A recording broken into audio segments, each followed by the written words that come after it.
लेक लाडकी या घरची सुमनताईने दिलेला गरमागरम चहाचा कप किशोरने हातात घेतला. आई जरा बस ना आता, मला तुला काहीतरी सांगायचं आहे. माझ्या आणि कीर्तीच्या लग्नाला आता 7 महिने होऊन गेले आहेत.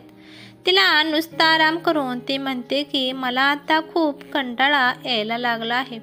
आजपासून घरातील आणि किचनमधील कामं कीर्ती हे सगळं आवरून देईल. तू आता फक्त आराम करायचा आहे. कीर्तीकडे प्रेमाने बघत किशोर म्हणाला. अरे पण आईला पुढे काहीच बोलू दिले नाही. अरे पण वगैरे आता आई काही सुद्धा बोलू नकोस. माझं ठरलं म्हणजे ठरलं. आणि कीर्ती डार्लिंग, माझे आवडती भरलेली वांग्याची भाजी आज मस्तपैकी कर. माझा मित्र घरी जेवायला येणार आहे आणि तुला काही मदत लागलीस तर आईला हाक मार, पण स्वयंपाक मात्र तुलाच करायचा आहे.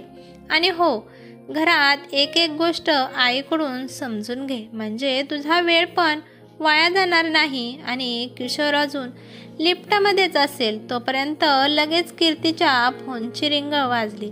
परंतु तो कीर्तीच्या आईचा, अनिताताईंचा फोन होता. किशोर कामासाठी बाहेर गेला की दररोजचाच ह्यावेळी ठरलेला फोन असायचा.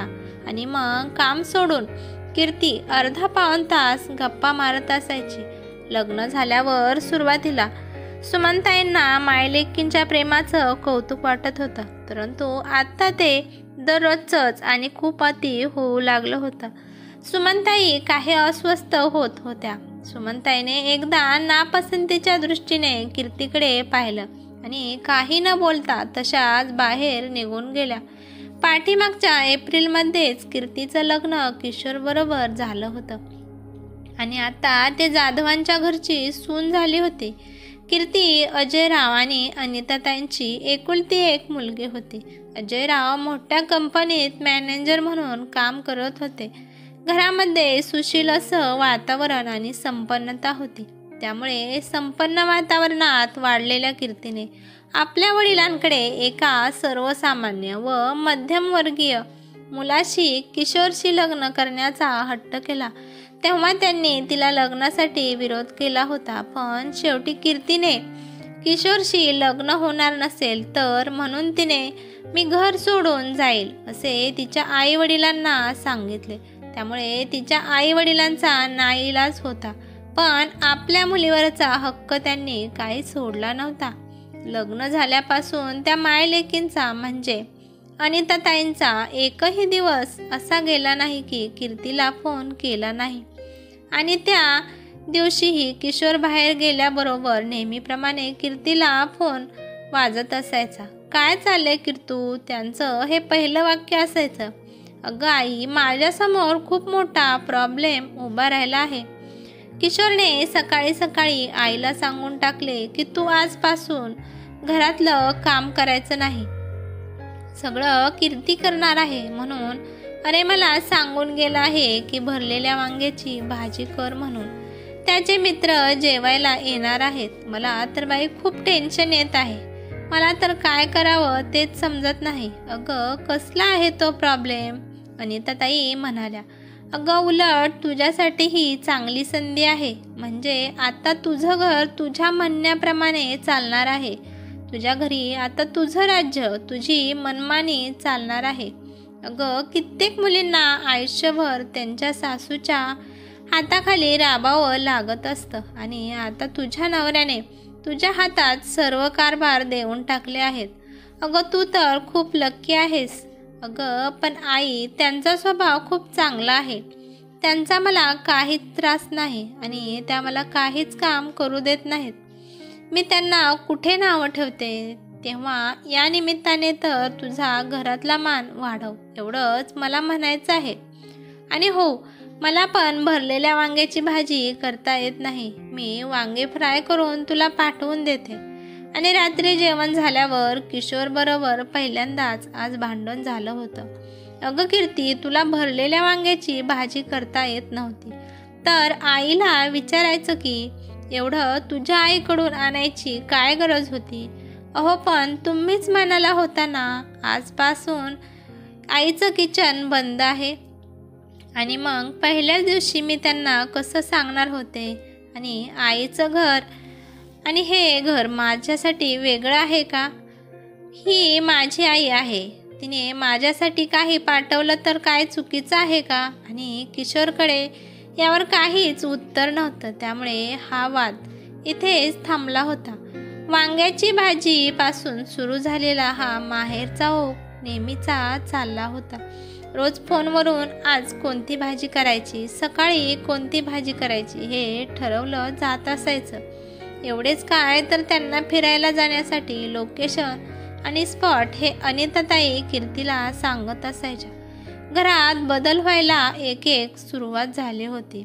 आर्किटेक्टला बोलावून नव्या इंटेरियर करण्यात आलं होतं आणि त्यांची सुरुवात हॉलमधून आजी आजोबांचे फोटो काढण्यापासून झाली होती. तर स्वतंत्र असलेलं घर डिझाईनला सूट होत नाही.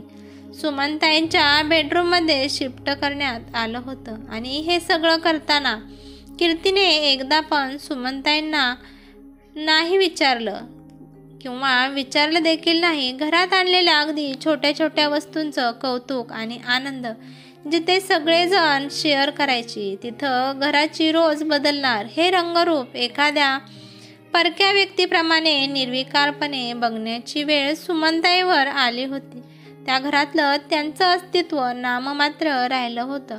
संवाद संपला होता. घराचं घरपण संपलं होतं आणि त्यांनी कधी विषय काढला आज तर कीर्तीचं ठरलेलं उत्तर असायचं, आई हे सगळं मी किशोरला विचारून करत आहे. किशोरनं त्यांना एकदाच सांगितलं होतं, आई तू असल्या गोष्टीत लक्ष घालून स्वतःला त्रास करून घेऊ नकोस. तिला काय करायचं आहे ते करू दे. अगं त्यात वाईट काय आहे? ह्या सगळ्या उंच वस्तू आणि घर हाय प्रोफाईल इंटेरियर करण्यासाठी माझा आणखीन 5 वर्षाचा पगारसुद्धा पुरला नसता. तो नुसतं टेन्शन घेऊ नकोस. तो होळीचा दिवस होता. किशोरनं सांगितल्यापासून घरात इतके दिवस घरातल्या प्रत्येक प्राप्तीत अलिप्त राहिलेल्या सुमनताईंना होळीची काहीच न तयारी दिसल्यामुळे राता त्यांनी कीर्तीला विचारलं, कीर्ती अगं आज होळीचा दिवस आहे, तू काहीच तयारी केली नाहीस का? नैवेद्य तयार करून किशोरकडून पूजा करून घे. दरवर्षी तोच पूजा करतो बरं का? अहो आई, ही होळी तयार करणं वगैरे ह्या जुन्या रूढी आता बंद झाल्या पाहिजेत. कशासाठी पूजा करायची? आजच्या काळात तिचा काय उपयोग आहे? केवळ पूर्वीपासून एवढी प्रथा चालत आली आहे म्हणून आपण ती आंधळेपणाने स्वीकारायची. मला ते मान्य नाही. कीर्तीकडे एवढं ज्ञान कुठून आलं हे सुमनताईच्या लक्षात आलं होतं, पण त्या काहीच बोलल्या नाहीत. कीर्ती हे बघ बाळा, प्रत्येक घरात कुलधर्म हे असतात, परंपरा असतात आणि त्याला काही पार्श्वभूमी असतात. प्रत्येक प्रथा आणि परंपरा ही टाकाऊ म्हणून मोडीत काढायची नसते. हे होळी आणि गुढी जाधव ही पदवी किशोरच्या वडिलांना शिवाजी महाराजांच्या काळात मिळालेली आहे. जाधवांच्या कर्तृत्वाची ती निशाणी आहे. ती कालबाह्य म्हणून सोडून देऊ नकोस. तू आधुनिक विचारसरणीची आहे हे मला माहीत आहे, पण नव्या सुधारणा करताना जुन्यातलं जे चांगलं आहे ते त्याचा आपण आधार केला पाहिजे हे लक्षात घे. कीर्ती काही न बोलता तेथून निघून गेली. शेवटी किशोरनं सुमनताईच्या बेडरूमच्या गॅलरीत होळीची मांडणी केली आणि तेच धर्मसंकट सुमनताईच्या समोर पुन्हा उभं राहिलं. श्रावण महिना सुरू झाला होता आणि श्रावणातल्या सोमवारी घरातल्या नव्या नवरा नवरीने त्यांच्या कुलदेवतेच्या खंडोबाच्या दर्शनाला जेजुरीला दिवटी बोदली घेऊन जायची प्रथा होती आणि त्यांनी किशोरला अशी कल्पनाही देऊन ठेवले होते. परंतु आता ही कीर्तीने त्याला नकार देऊन ठेवला होता. परंतु आता मात्र हे सर्व सुमनताईंना असंही झालं होतं. पाठीमागच्या 7 पिढ्या जे घडलं नाही ते व्हायची वेळ आली होती. काहीतरी अशुभ होणार होतं आणि अचानक काहीतरी असं घडलं. अजयरावांचा किशोरला फोन आला होता. किशोर, खूप वाईट बातमी आहे. आणि त्याला पॅरेलिसचा मेजर अटॅक आणि आता ती बेशुद्ध आहे. तिला आम्ही घेऊन हॉस्पिटलला चाललो आहे. तुम्ही डायरेक्ट हॉस्पिटलला या. मला खूप टेन्शन आलंय. आणि त्यांनी फोन ठेवून दिला. किशोर आणि कीर्ती हॉस्पिटलला गेले. फिशरने ताबडतोब डॉक्टरांची भेट घेतली. डॉक्टरांनी स्ट्रोकचा शरीरावर डाव्या बाजूला परिणाम झाला आहे असं सांगितलं आहे. अनिताताईंची वाचा पूर्ण गेल्याचं डॉक्टरांनी सांगितलं होतं आणि कमीत कमी 10-11 दिवस तर हॉस्पिटलमध्ये राहावं लागेल असं डॉक्टरांनी सांगितलं. कीर्तीला आता प्रचंड धक्का बसला होता. आईशी बोलल्याशिवाय एकही दिवस जात नसायचा. ती आई आता पुढे काही बोलू शकणार नव्हती अशी कल्पनाही करू शकत नव्हते. तिच्या डोळ्यातून अश्रूंची धारा वाहू लागली होती.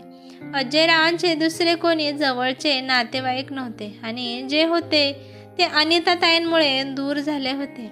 किशोर अनिताताईंबरोबर हॉस्पिटलमध्ये आपल्यापैकी कोणाला तरी थांबावं लागणार आहे. दिवसा मी किंवा रात्री असेल, पण रात्रीचा प्रश्न आहे. प्लीज सुमनताई रात्रीच्या थांबल्या तर खूप मदतच होईल मला. अजयरावांनी किशोरला विनंती केली होती आणि ती विनंती सुमनताईंनी मोठ्या मनाने मान्य केली होती. 7-8 दिवस होऊन गेले होते. सुमनताई रोज हॉस्पिटलमध्ये जात होत्या. अनिताताईंची आपुलकीने काळजी करत होत्या.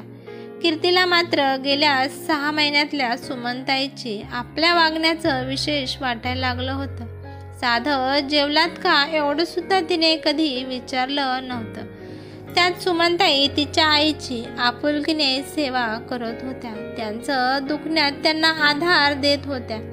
कीर्तीला खूप गहिवरून आलं होतं. आजही सकाळी सुमनताई हॉस्पिटलमधून नुकत्याच आल्या होत्या. हातातील पिशवी आणि थर्मास खाली ठेवून त्या डायनिंग टेबलवरच्या खुर्चीवर थोड्या विसावल्या आणि त्यांना आश्चर्याचा धक्काच बसला. समोर कीर्ती चहाचा कप घेऊन उभी होती. त्यांचा विश्वास बसेना. कीर्तीनं चहाचा कप त्यांच्या हातात दिला आणि त्यांच्याजवळ येऊन बसली. अश्रूंनी भरलेल्या डोळ्यांनी तिने एकदा मान वर करून पाहिलं आणि आपल्या डोळ्यात साठवलेल्या अश्रूंना वाट करून दिली. सुमनताईने तिच्या डोक्यावर होऊन मायेने हात फिरवला. सुरुवात केली.